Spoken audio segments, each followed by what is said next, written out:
The mission is simple: to help high achievers naturally eliminate emotional and physical obstacles so they can optimize their life for higher achievement. Welcome. You have just entered the Genesis Zone. Good day and welcome to the Genesis Zone show. This is Dr. Brian Brown. Thank you for taking time out of your busy schedule to join us on this beautiful Thursday. You know, one of the biggest complaints or worries that I hear from clients on a day-to-day basis is related to cognitive and memory decline as we age. Let's face it, you know, if you're over 40, this is probably a concern of yours, especially if you have a family history of it. Age-related memory decline, also known as age-associated memory impairment or benign senescent forgetfulness, refers to the gradual and expected decline in cognitive functioning, specifically memory, as individuals grow older. While it's a common phenomenon, it is important to distinguish between normal age-related memory decline and more severe cognitive disorders like Alzheimer's disease. Understanding the prevalence and impact of age-related memory decline is crucial for developing effective interventions and providing appropriate support to older adults. You may not know this, but in the United States, where the population is rapidly aging, the issue of memory decline has caught a lot of attention lately. According to data from the National Institutes on Aging, age-related memory decline affects a substantial portion of older adults in the United States. In fact, it's estimated that approximately 40% of people aged 65 and older experience some degree of memory impairment. Now, moreover, the prevalence of memory decline increases with age, with studies suggesting that over half of individuals over the age of 85 are affected. But what about Alzheimer's? According to the Alzheimer's Association, more than 6 million Americans aged 65 and older are currently living with Alzheimer's disease, a progressive brain disorder that affects memory, thinking, and behavior. This number is projected to rise to nearly 14 million by 2050 if no medical breakthroughs are made. But here's what you need to know. Mild cognitive impairment, often considered a precursor to Alzheimer's disease, affects approximately 15 to 20% of adults aged 65 and older. While not all individuals with mild cognitive impairment develop dementia, it is an important risk factor to consider. The impact of age-related memory decline extends beyond the individual, and it affects families, caregivers, and the healthcare system. The cost of caring for individuals with Alzheimer's alone, as well as other dementias in the United States, exceeds $305 billion annually. That's as recently as 2020, but the figure is expected to reach about 1.1 trillion by 2050. Now, furthermore, the emotional toll on caregivers is substantial, with approximately 11 million Americans providing unpaid care to individuals with Alzheimer's or other dementias. These statistics emphasize the urgent need for research, prevention strategies, and support services to address age-related memory decline and its associated challenges in the United States. So what can we do about this now? Well, in just a few minutes, I'm going to share the one thing that you can do about this now to change the trajectory of your aging process and your potential memory decline. But first, I want to share some cutting-edge genetic research that just came out literally a few days ago. There's a condition that affects 57% of the population. It's a relatively silent condition that goes undiagnosed in many cases. Most of the time, people don't even realize that they have a disorder. They know that something's off, but they never really seek care for it because they don't know that they need care until it's way too late. And this condition that affects 57% of the population is called joint hypermobility. Now, these are the people, in case you don't understand what joint hypermobility is, these are the people who are classified as double jointed maybe, or they may not be double jointed, but they're super bendy, kind of like the 80s claymation character Gumby, okay? Well, there's a catch-22 to being hypermobile. a lot of people say, well, that's an advantage. You're super flexible, blah, blah, blah.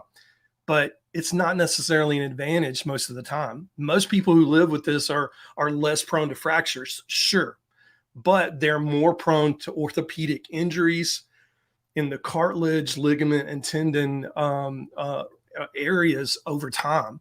There's a lot of reasons why this happens, and we won't explore all of them, but these people are so flexible that there's just not enough support to protect the cartilage in the joint areas, and the disc in between the vertebrae and their back. They simply end up with bone-on-bone developments over time. And that's not good for anybody. It creates chronic pain syndrome. So all of these issues translate to chronic joint and myofascial pain syndromes. They can even lead to mast cell activation disorder, which is a hyperreactivity to your environment. I've had several clients with mast cell activation disorder through the years, and several of them had hypermobility syndrome.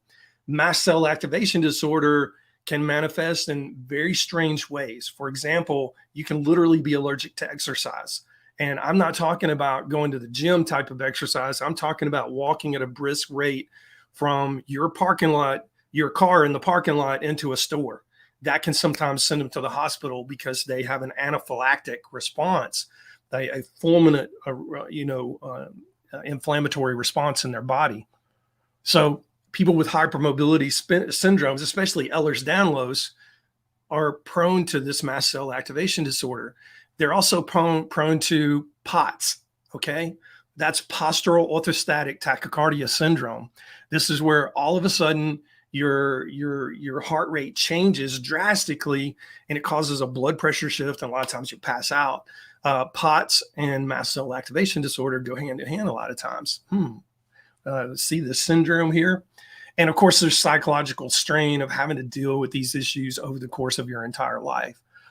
Some of these people do have an official diagnosis of Ehlers-Danlos syndrome, but a lot of people fall on the spectrum of this hypermobility syndrome without a diagnosis of Ehlers-Danlos.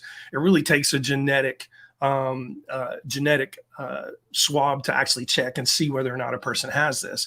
Now, most laboratories actually perform these on a regular basis. You can do them with a cheek swab, or a lot of times the commercial labs that are available to the medical public, they're just blood work. Send in a blood sample and you can check for Ehlers-Danlos. So if you're one of those people that's hypermobile, you might want to put this on the radar screen of your provider, your medical provider, because it's important to get on top of these things now.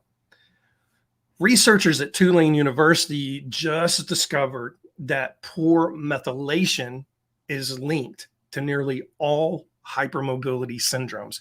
In fact, they have proposed a new name for it to be called folate-dependent hypermobility syndrome, or FDHS for short.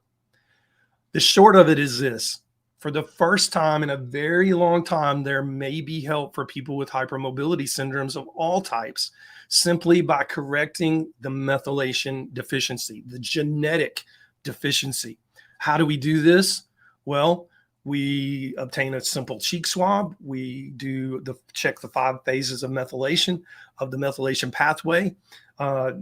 Not like the test that you can get readily available direct to consumer. They only check for 1 phase of the methylation pathway, but we check all 5 phases of the methylation pathway. And once we have that report back, we can calculate the percentage of methylation deficit for that hypermobile person. And once we know the percent deficit for that hypermobile person, then we can create a plan, and we know exactly how aggressive to be in our approach for nutritionally supporting that gene, which ultimately begins to support that person's body overall who has hypermobility, so they can function at a higher level. Now, it's too early to determine whether correcting methylation will actually reverse these hypermobility syndromes. My inclination is to believe that it will not reverse the syndrome itself. However, I do believe that preliminary data suggests that it may very well slow the progression of those bone-on-bone conditions, those mast cell activation disorder type syndromes, those myofascial pain syndromes, so on and so forth. So that's some of the cutting edge stuff that's coming out, that we're being able to see these things with standard genetics. Like methylation, at least for me in my practice, we check the 5 phases of the methylation pathway all day long. And when we do that, we understand that person at a very deep level, because methylation controls around 300 plus metabolic processes in the body. And when that does not happen, we cut off many of those. Around 280 of those metabolic processes get cut off when we're not metabolizing, when we're not using methylation very well, or we're not methylating well. Sorry. So it's very important to stay on top of these things. And we're starting to see links to certain diseases just simply through methylation. And it's the reason why clinically, when I check a person's methylation pathway and we start correcting it very aggressively, we start seeing results clinically just by correcting methylation. And we still have inflammation, detoxification, mitochondria, neurotransmitters on down the line. Those groups of panels, those genetic panels that we've already checked, we've got those that we still need to work with. But simply by correcting the methylation, which lays that foundation, we're starting to see progress very rapidly just by correcting methylation. And that's what we're going to see in hypermobility syndrome as well. I'm almost confident of it. We need the research. That's true. But I believe that's what we're going to see. Now, as promised, let's get back to the aging and talk about the one thing that you can do now to get on top of preventing age-related memory decline. So get this, new research reveals that the level of fat within your body's muscles, or if you want to call it and get technical, it's muscle adiposity, adipose tissue in your muscles. This may indicate a person's likelihood for experiencing cognitive decline as they age. You heard that right. The level of fat in your muscles is predictive of cognitive decline. Now, in the study published just last week in the Journal of the American Geriatric Society, a 5-year increase in fat stored in thigh muscles, that's your quadriceps, that's your upper legs, those big muscles in your upper legs. So the 5-year increase in fat stored in your thigh muscles was a risk factor for cognitive decline. Now, this risk was independent of weight. It was independent of fat deposits anywhere else on your body. It was independent of muscle characteristics such as strength or muscle mass. And it was also independent of traditional dementia risk factors. Now, what you need to know about this is that this was a 10-year study, and they followed 1,634 adults between the ages of 69 and 79 over that time. Here's what they found. If you developed significant adipose tissue deposits in your thighs in the first 6 years, from age 69 to 79, what they found was it was more predictive of cognitive decline and possibly even Alzheimer's than any other time frame, and most other indicators or risk factors for Alzheimer's.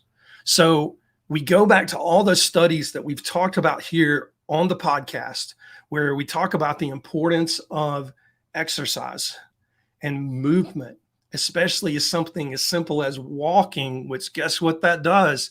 That affects your glutes, that affects your quads, it affects everything from the waist down. So we are literally, when we're walking, we're removing adipose tissue from those thigh muscles over time. And that is actually decreasing our risk.